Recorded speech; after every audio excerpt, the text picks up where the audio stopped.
Alright guys, welcome back. This is Bad Senator. So, in 7 days, exactly 7 days, we are going to have another special election in Arizona. So this is in the 8th Congressional District, right northwest of Phoenix there. 8th Congressional District. Now Democrats, a new poll came out recently. I better just show you myself. A new poll came out recently showing Democrats have a 1-point lead in this district, which is obviously huge because this district voted for Trump by over 20 points last time. But a poll shows, yep, look at that, Arizona 8th District Special Election, Lesko versus Tripperny, +1. And so, obviously, a lot of Democrats are excited about that poll, and they think, oh, it means there's going to be an upset, just like there was in Pennsylvania. However, here's why this time there's not going to be an upset. It all has to do with the turnout and stuff. Well, first let's mention this is just one poll. This is just one poll. Yeah, so you saw that other poll like showing the Republican up by 10 points. But the second thing, and what's the most dangerous thing for the Democrats in this district, is the turnout, the early turnout numbers. Now, keep in mind that usually the older, whiter, like Republican voting people are going to be the ones turning out on election day, and the millennials, the minorities, the younger people that vote Democrat are going to be coming out earlier in early voting. Now, here's what the early voting results so far look like from Arizona 8th Congressional District. I am quoting Dave Wasserman here. 128,000 ballots have already been cast, which is over 60%. Republican registered voters are leading Democrats 49-28. So 21-point lead in Republicans. And the median voter age is 68. Now that's really bad for the Democrats.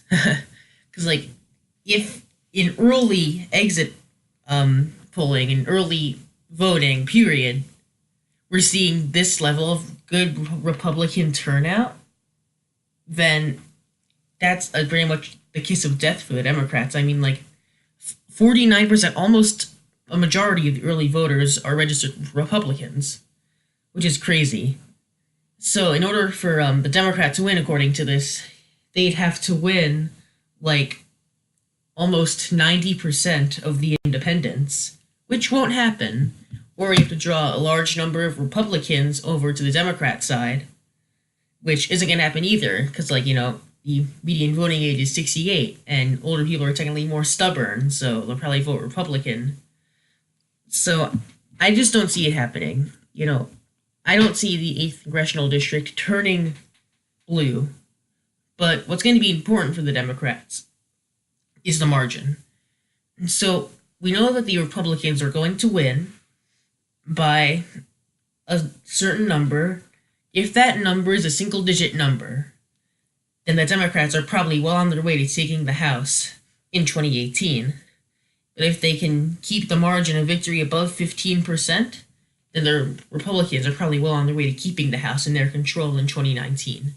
As of right now, I'm going to give the Democrats a 60-40 chance of taking control of the chamber.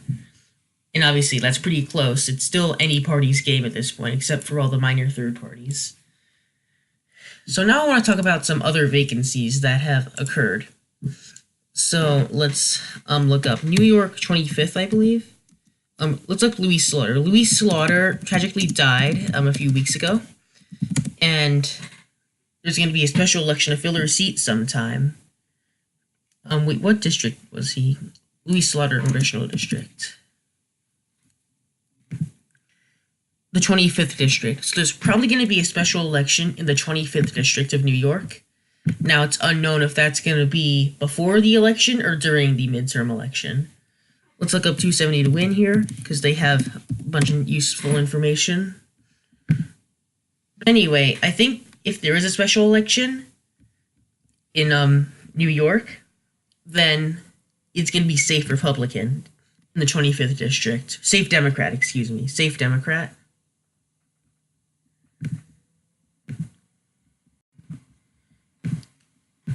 So let's talk about some other things. Let's talk about potential special elections.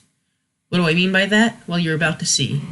So, in New York, the Congresswoman Louise Slaughter tragically died a few weeks ago. Let's zoom in on New York here. So, New York, those are the congressional districts.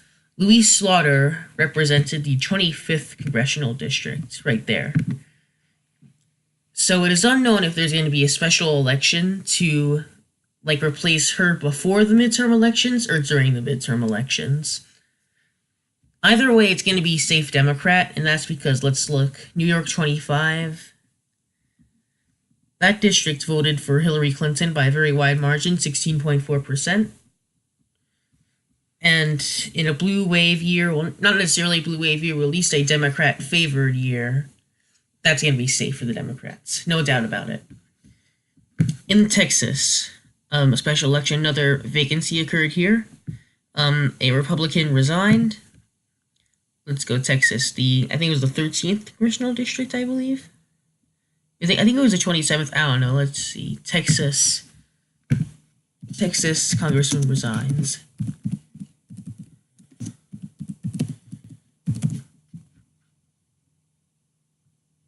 Searching. Resigns. Wait, who is it? Blake Farnhold. Let's see what he represented. Blake Farnhold District.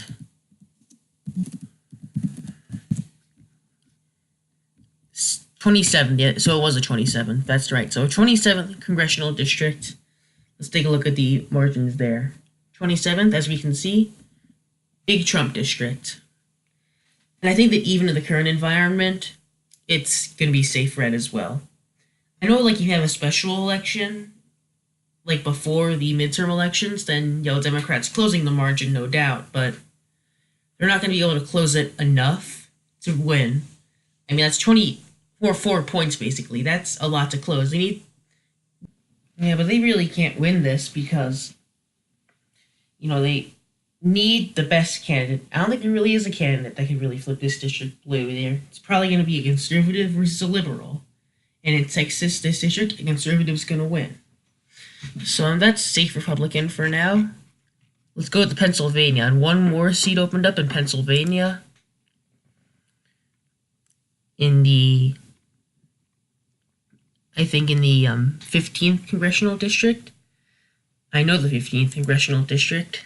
So let's say, 15th Congressional District in Pennsylvania. This district voted for Hillary Clinton by a very small margin. Pennsylvania 15th. Actually, no. Wait. Oh, yeah, because the redistricting, it's actually different. That's right. Pennsylvania 7th Congressional District, 1.1%. Yeah, so this one is toss-up. And lean Democrat.